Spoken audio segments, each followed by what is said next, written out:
और देश हित में अब बात करते हैं माफिया अतीक अहमद और उसकी बेगम शाइस्ता परवीन की।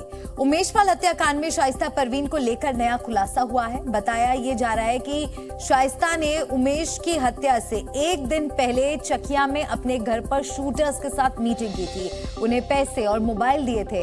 एसटीएफ के सूत्रों से यह भी खबर है कि पुलिस से बचने के साथ शाइस्ता अतीक की सारी संपत्तियों को अपने नाम ट्रांसफर कराने में लगी हुई है।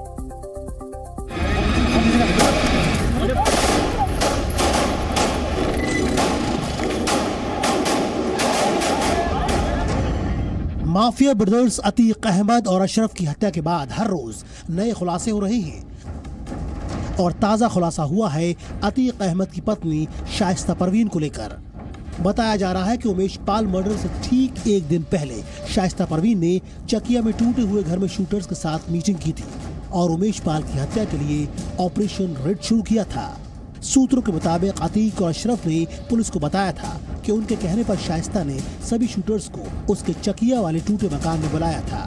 उस मीटिंग में अतीक का बेटा असद भी शामिल था। जांच के दौरान पुलिस को उमेश पाल की हत्या में शामिल सभी शूटर्स की आखिरी फोन लोकेशन चकिया के इसी मकान की मिली थी। उमेश पाल हत्याकांड को अंजाम देने से पहले तमाम शूटर्स शाइस्ता परवीन से मिलने यहीं पर आए थे। अतीक का ये वो घर है जो यूपी की योगी सरकार ने ध्वस्त कर दिया था और यहीं पर तमाम शूटर्स अंतिम बार शाइस्ता से मिलने आए थे और शाइस्ता ने सभी को इस टूटे हुए घर को दिखाते हुए कहा था कि तुम्हें इस टूटते हुए साम्राज्य का बदला लेना है। दरअसल प्रयागराज प्रशासन ने चकिया में अतीक के मकान को बुलडोजर से ढहा दिया था। इससे अतीक बौखलाया हुआ था और इसका जिम्मेदार वो उमेश पाल को मानता था और यही वजह थी कि वो उमेश पाल की हत्या कराना चाहता था। उमेश पाल के हत्यारों के साथ बैठक के दौरान शाइस्ता ने इसी मकान में उन्हें अपने पर्स से पैसे और आईफोन दिया था। जी मीडिया की टीम जब चकिया के टूटे मकान में पहुंची तो एक लेडीज पर्स वहां पड़ा मिला, जिसे शाइस्ता का ही बताया जा रहा है। ये शाइस्ता का वो बैग है जिसमें वो पैसे लेकर आई थी और यहीं पर ही अंतिम बार शाइस्ता तमाम शूटर से मिली थी और सभी को पैसे दिए गए थे। इसके साथ साथ सभी को आईफोन जो है वो दिया गया था और यहीं पर ही इस पूरे ऑपरेशन का नाम ऑपरेशन रेड रखा गया था। उमेश पाल की हत्या के बाद अतीक अहमद ने बेटे असद को बचाने की पूरी तैयारी कर रखी थी। प्लान के मुताबिक असद ने लखनऊ में गुर्गे जफर को अपना मोबाइल फोन और एटीएम कार्ड दिया।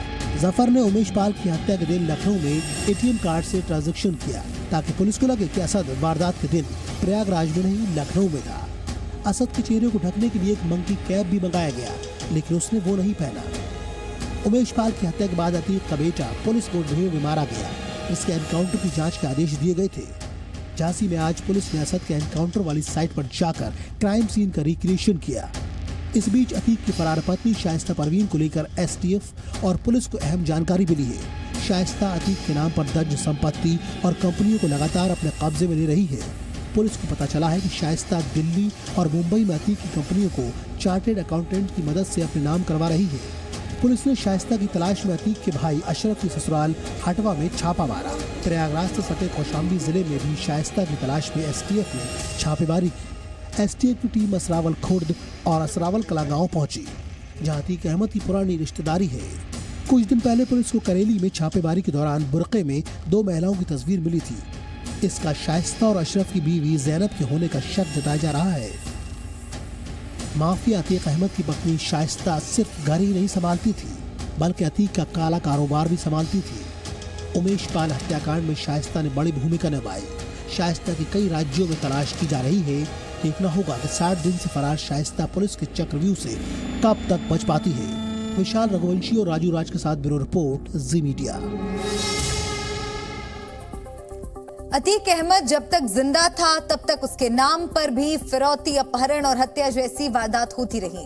अतीक की हत्या के बाद आज उसका गैंग भले ही तितर बितर हो गया हो, लेकिन एक समय ऐसा था जब यूपी में अतीक अहमद गैंग से लोग डरते थे और इसकी वजह थे अतीक गैंग में शामिल खतरनाक अपराधी। जी न्यूज के पास माफिया अतीक अहमद के गैंग की फुल लिस्ट मौजूद है। इन अपराधियों के बारे में जानकर आप समझ जाएंगे कि अतीक गैंग के दहशत की असली वजह क्या है। नहीं ले गए तो नहीं गए। मेन बात यह है कि गुड्डू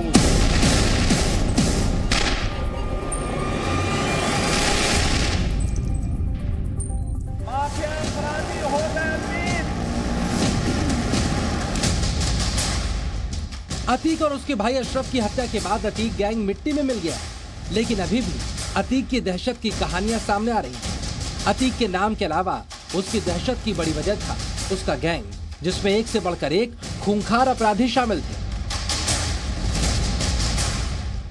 ये सभी अतीक के कहने पर फिरौती, अपहरण और हत्या जैसी वारदातों को अंजाम देने से पीछे नहीं हटते थे।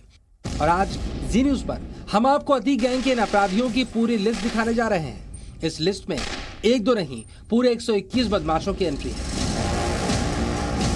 इस लिस्ट में शामिल अतीक गैंग के अपराधियों में से कोई शूटर है तो कोई जमीन पर कब्जा करने का एक्सपर्ट।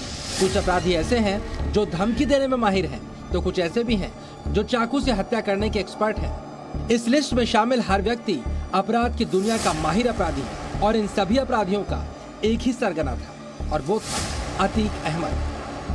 उमेश पाल की हत्या से करीब 15 दिन पहले 9 फरवरी 2023 को DCRB यानी डिस्ट्रिक्ट क्राइम रिकॉर्ड ब्यूरो के प्रभारी ने अतीक अहमद के पूरे गैंग का खाका तैयार किया था। उस गैंग में शामिल लोगों की लिस्ट बनाई गई तो इसमें 121 नाम सामने आए। इन 121 सदस्यों में से 58 ऐसे थे जो अतीक के काफी करीबी सहयोगी थे। अब हम आपको कुछ ऐसे लोगों के नाम बताएंगे जो अतीक गैंग के सबसे खतरनाक अपराधी हैं। इन अपराधियों पर अतीक अहमद आंख मूंद कर भरोसा करता था। अतीक अहमद के सबसे खास या कहें सबसे खतरनाक अपराधियों की लिस्ट में 12 नाम थे। इनमें 4 नाम ऐसे हैं जो अतीक के सबसे खतरनाक और चहेते शार्प शूटर हैं। अतीक के सबसे पसंदीदा शूटर्स में पहला नाम है आबिद प्रधान का।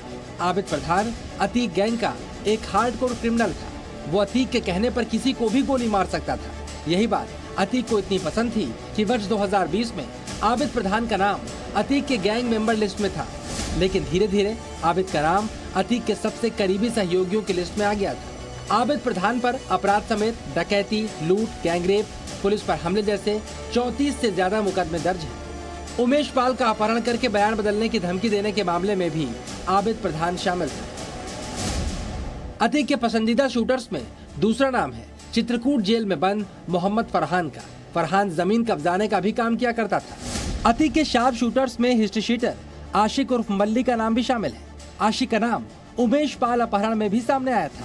अतीक के पसंदीदा किलर्स की लिस्ट में कुख्यात हिस्ट्री शीटर जुल्फिकार का नाम भी है। जुल्फिकार फिलहाल आगरा जेल में बंद है। इन 4 शूटर्स के अलावा 8 नाम ऐसे भी हैं जो अतीक अहमद के एक इशारे पर कुछ भी करने को तैयार रहते थे। इसमें कुछ अतीक के रिश्तेदार हैं और कुछ ऐसे हिस्ट्री शीटर हैं जिनके अपराध का ग्राफ अतीक गैंग से जुड़ने के बाद तेजी से बढ़ा था। अतीक के सबसे करीबी और खतरनाक अपराधियों की लिस्ट में एक जकी अहमद भी है। जकी अहमद अतीक का साला है। लखनऊ के व्यापारी के अपहरण के मामले में फिलहाल वो जेल में बंद है। जकी अहमद के पास अतीक गैंग के जमीन कब्जाने वाला कारोबार है। इस लिस्ट में मोहम्मद अरमान का नाम भी शामिल है। ये भी एक खतरनाक हिस्ट्री शीटर है। मोहम्मद अरमान उमेश पाल हत्याकांड में शामिल था। वो फिलहाल फरार चल रहा है। अरमान पर पुलिस ने 5 लाख रुपए का इनाम रखा है।